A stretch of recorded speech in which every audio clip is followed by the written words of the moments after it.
Assalamualaikum warahmatullahi wabarakatuh. Nama saya Tegar Ridho Berberika, NIM O02201110, Prodi Pendidikan Kepelatihan Olahraga, Fakultas Keolahragaan Universitas 11 Maret.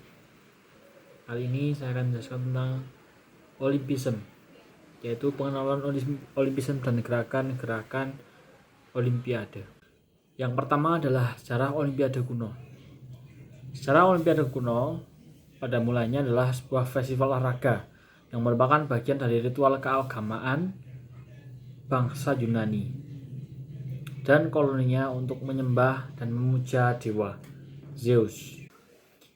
Setelah dilakukannya ritual keagamaan di sebuah kuil di Bukit Kronus wilayah Gunung Olimpia, maka selanjutnya dilakukan sebuah festival atau lomba olahraga yang diikuti oleh ratusan atlet bangsa Yunani yang dimaksudkan sebagai penghargaan dan rasa syukur bagi dewa Zeus. Pada Olimpiade kuno ini, olahraga yang diperlombakan yang pada awalnya yaitu ada lari jarak pendek dan lari jarak jauh, gulat, pentathlon atau lompat jauh, lempar lembing, lempar cakram dan sebagainya. Juga ada tinju, balap kereta kuda, balap kuda, dan lomba lari membawa senjata. Nah, di sejarah Olimpiade kuno ini, lomba diadakan setiap 4 tahun sekali di stadion yang berkapasitas 40.000 di dekat sungai Kladelos dan berlangsung selama 5 hari biasanya. Para atlet melakukan lomba dengan bertelanjang bulat. Nah, bertelanjang bulat ini dimaksudkan untuk menjaga kesucian festival. Peserta dan penonton yang diizinkan berpartisipasi hanyalah kaum pria. Jadi, kaum wanita tidak berbolehkan untuk mengikuti kegiatan ini. Selama masa perlombaan berlangsung, semua aktivitas entah bercocok tanam, beternak atau berdagang dan sebagainya itu dihentikan dan dilarang. Pemenang lomba diberikan penghargaan tertinggi berupa mahkota daun zaitun dan diberikan gelar pahlawan.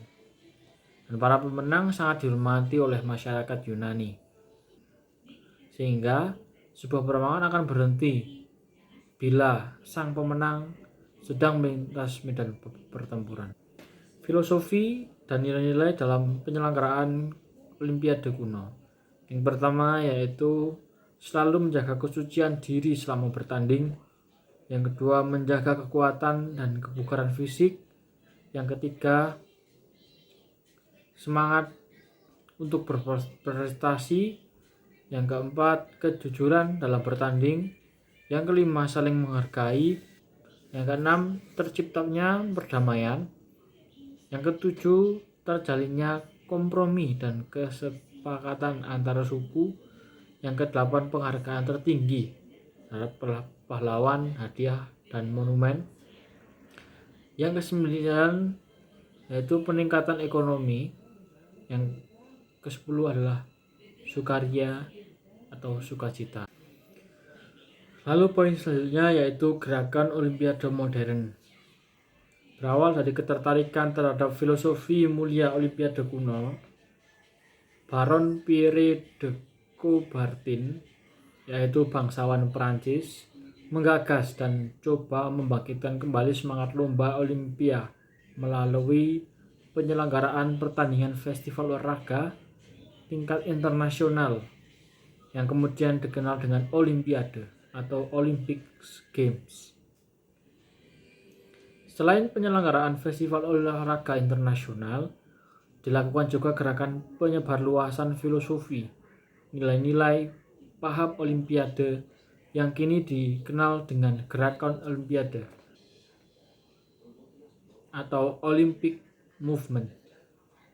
Olimpiade yang pertama kali diadakan di kota Athena pada tahun 1896. Ide Olimpiade Pierre de Coubertin yang pertama yaitu mengajak negara-negara di dunia untuk bersama hidupkan kembali nilai dan kegiatan Olimpiade sebagai solusi mengatasi krisis sosial, politik akibat dari konflik dan permasalahan di berbagai negara. Yaitu yang kedua, yaitu kegiatan Olimpiade diharapkan dapat memberikan inspirasi dan semangat persaudaraan dalam upaya membangun resolusi perdamaian untuk mengatasi kekacauan yang terjadi di seluruh dunia. Yang ketiga, untuk maksud tersebut dan agar pelaksanaan aktivitas pergerakan Olimpiade berjalan secara terpadu dan berkesinambungan di seluruh dunia, maka ditetapkan yaitu Piagam Olimpiade atau Olympic Charter. Selanjutnya yaitu paradigma Olimpisme dalam pertandingan Olimpiade. Yang pertama yaitu prestasi olahraga bukan yang utama bagi atlet dalam suatu kompetisi, melainkan kegiatan olahraga untuk kemuliaan manusia dengan mengkombinasikan dan menyeimbangkan antara kualitas fisik, kemauan, dan pikiran sebagai prinsip dasarnya. Yang kedua, karena Olimpisme ditetapkan sebagai filosofi dan prinsip dasarnya, maka diskriminasi atau perbedaan-bedaan ras, suku, agama, ideologi, dan warna kulit harus dihindarkan dalam setiap gerakan Olimpiade. Selanjutnya, apa sih makna atau arti dari simbol-simbol Olimpiade yang bentuknya lingkaran-lingkaran berjumlah 5 itu? Yang pertama adalah 5 cincin atau lingkaran dengan 5 warna, yaitu biru, kuning, hitam, hijau, dan merah, dan dengan latar belakang putih. Itu menggambarkan wakil dari 5 benua, yaitu Asia, Eropa, Afrika, Amerika, dan Australia, serta negara-negara di dunia yang disimbolkan dengan 5 warna, yang merupakan bagian dari warna bendera masing-masing negara. Lalu diciptakan oleh Pierre de Coubertin dan diluncurkan pertama kali dan digunakan pada tahun 1914 pada Kongres Olimpiade di Antwerpen. Selanjutnya ada 7 konsep pembentukan nilai-nilai moral dalam penyelenggaraan Olimpiade. Yang pertama, ada kesempurnaan dalam kinerja. Kedua, berpartisipasi dengan kegembiraan atau kesenangan. Yang ketiga adalah kejujuran dalam berkompetisi. Yang keempat, rasa hormat terhadap sesama tanpa memandang perbedaan bangsa, budaya, suku, maupun orang per orang. Yang kelima, ada pengembangan kualitas manusia. Yang keenam, kepemimpinan yang dilandasi oleh kebersamaan, berlatih, bekerja, dan berkompetisi. Yang ketujuh, atau yang terakhir ada kedamaian antar bangsa. Dan apabila disimpulkan dalam 3 kata, nilai-nilai Olimpiade yaitu ada respect atau rasa hormat, friendship atau persahabatan, excellent atau terbaik.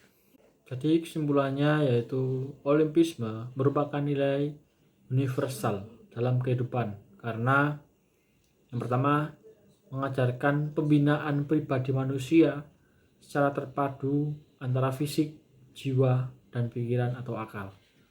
Yang kedua, memacu upaya peningkatan kualitas hidup yang lebih baik.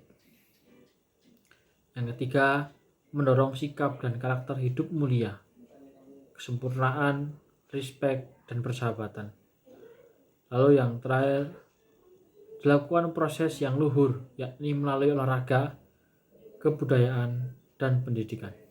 Mungkin cukup sekian dari saya. Apabila ada salah-salah kata, mohon dimaafkan. Saya akhiri. Wassalamualaikum warahmatullahi wabarakatuh.